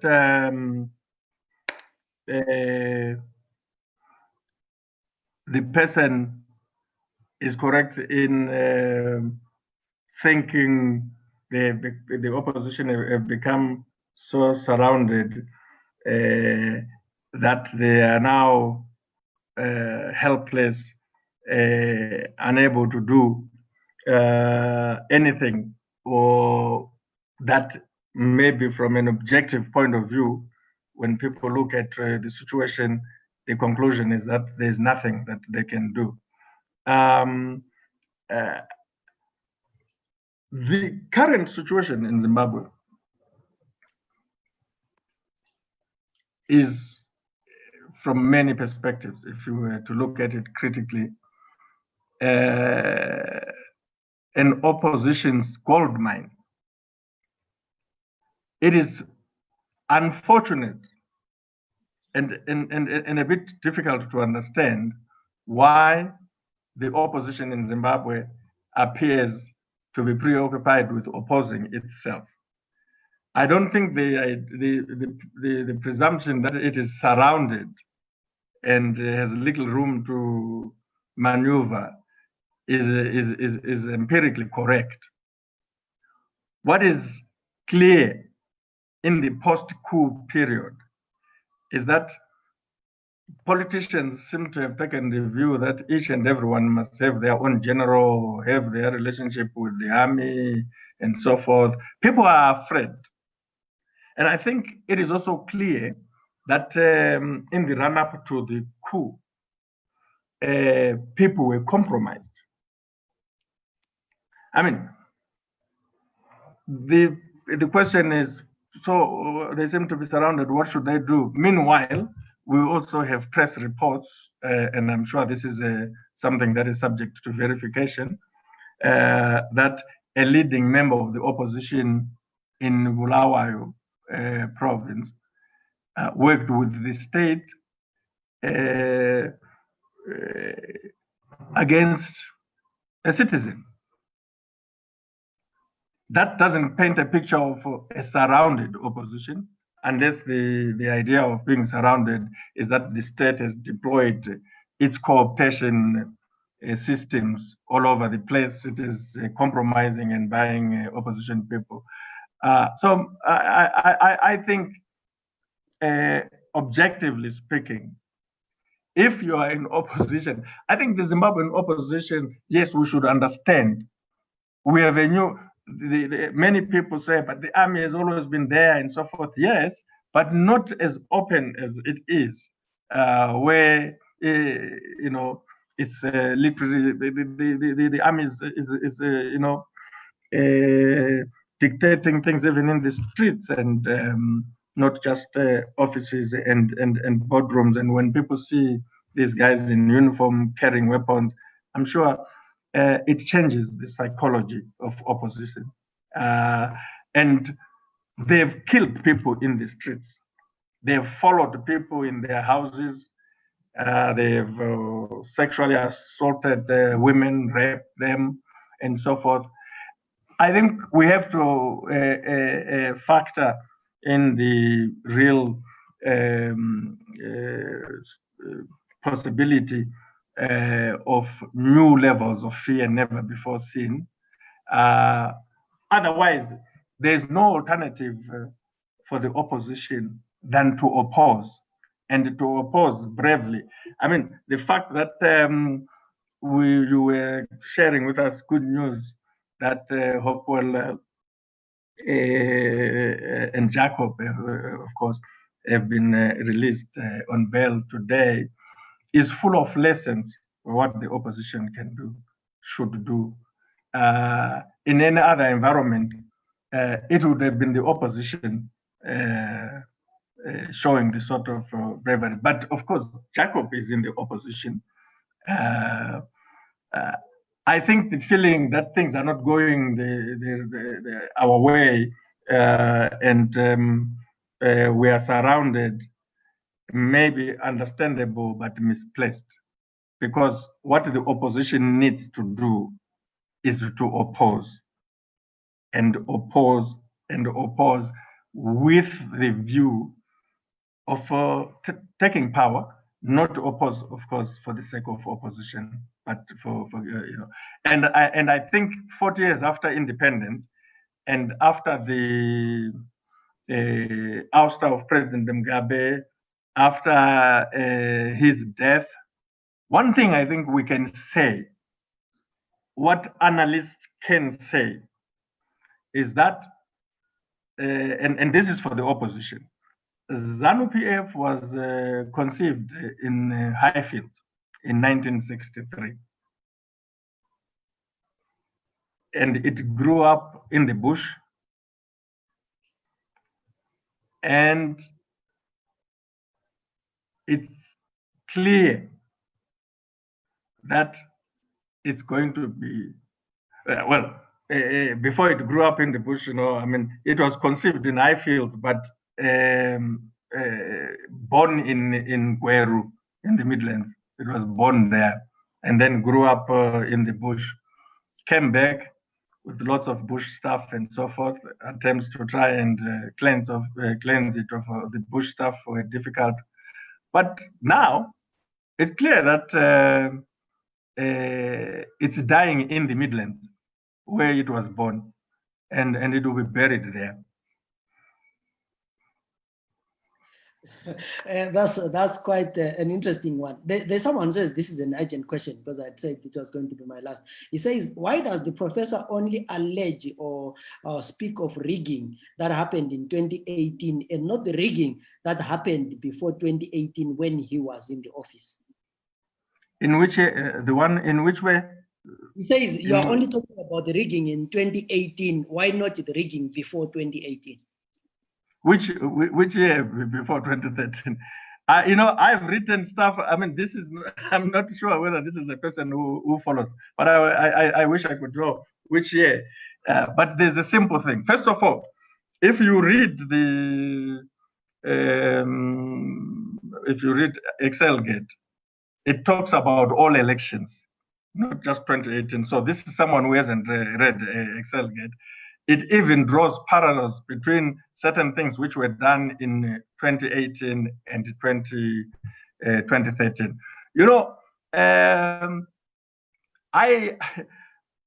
One of the things that is in Excelgate is how I was a victim of rigging myself in 2013, even as I was participating in those elections. So I think that I would like to extend an invitation to the person who says this is an urgent question to read Excelgate. They will find that all elections are covered.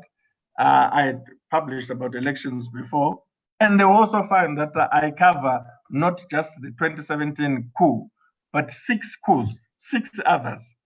Well, perhaps attempted ones, so to speak, since the 2017 one is the only one that succeeded. I don't understand why it is why some compatriots find it easy to raise questions on the basis of what they feel, as opposed to on the basis of what they know. Then there's this one. I mean, I promise this would be the last. It has been a long afternoon. He's saying Emerson Mnangagwa was the vice president during Mugabe's time, and did he learn anything didn't he learn anything while he was vice president? And he also says, were you involved in the removing of Mjuru and actually campaigning for Emerson Mnangagwa? Well,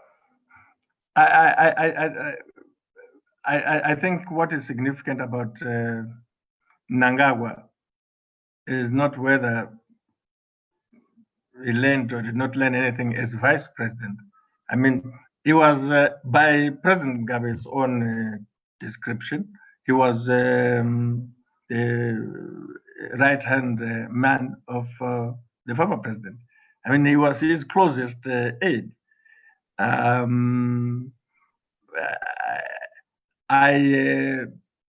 don't know whether the person expects that he would have learned something good, but when you are dealing with a public figure like Emerson, I think the question really is not whether he learned anything, but why he managed to become president.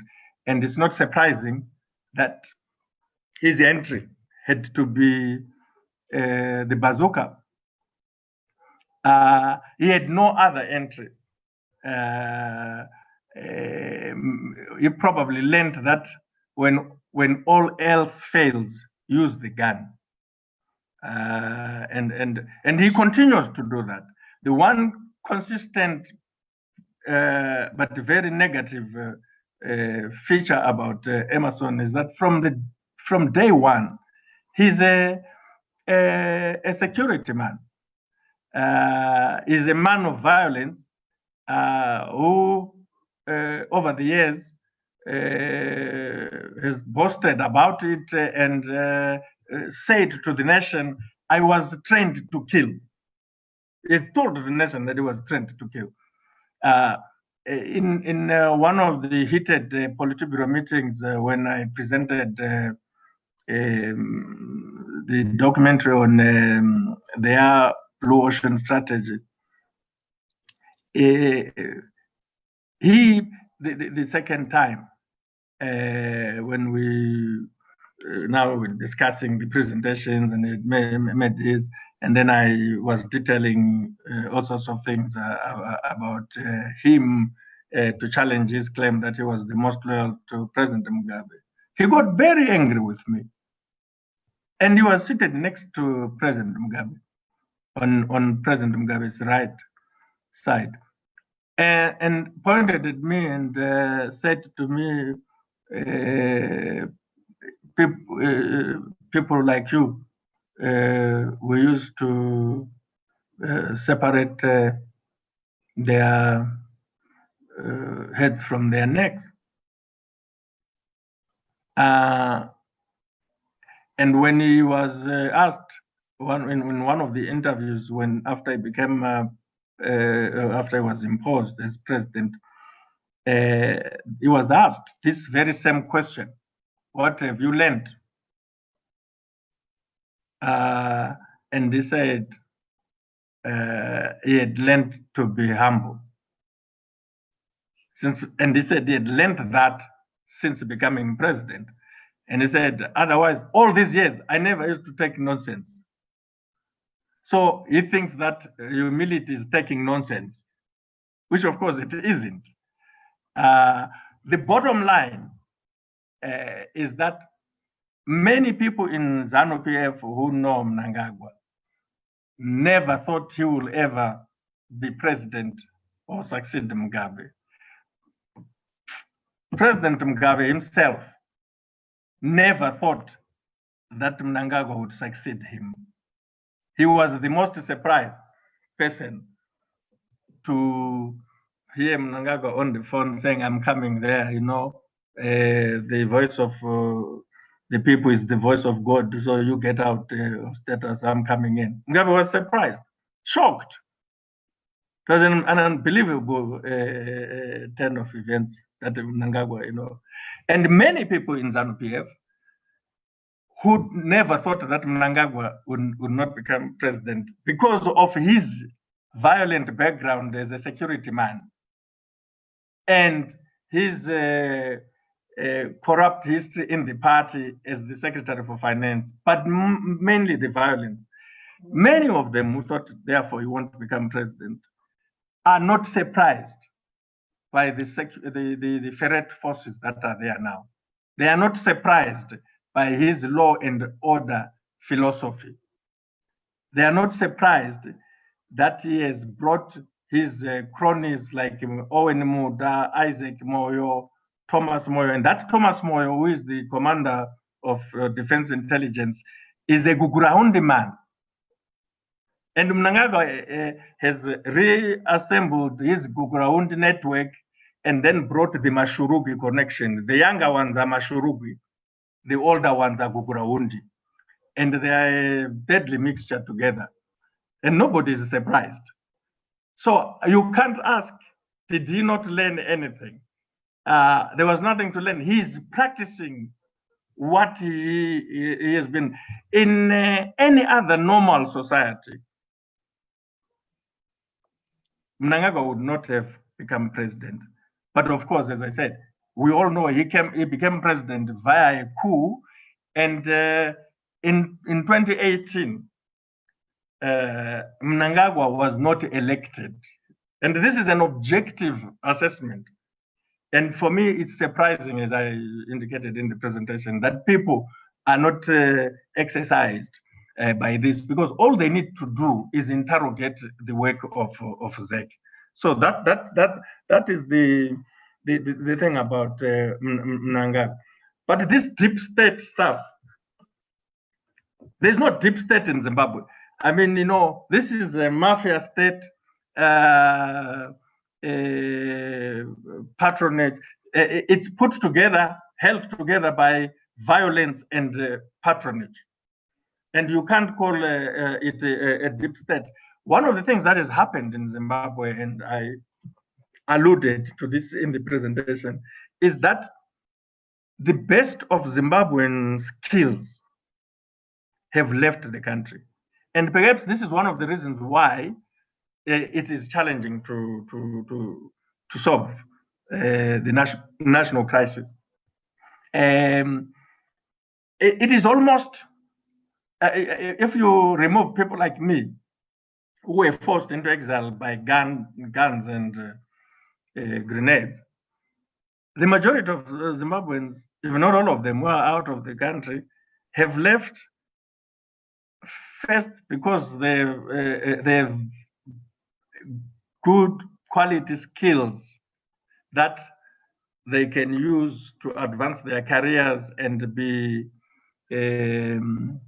commensurately remunerated elsewhere, or the meltdown, the economic situation is forcing a lot to cross the border to go to South Africa. But the majority of them, they have the kind of skills they cannot use in Zimbabwe. And a development or a consequence of that development is that Zimbabwe civil service, especially now, after Mnangagwa put his clansmen to run these things, the Zimbabwean civil service under Vincent Wungwe is the most incompetent civil service, certainly in the region. But if someone were to do a more proper study in Africa, I wouldn't be surprised if the civil service in Somalia is much more competent than the civil service in Zimbabwe today. It has no skills, no loyalty.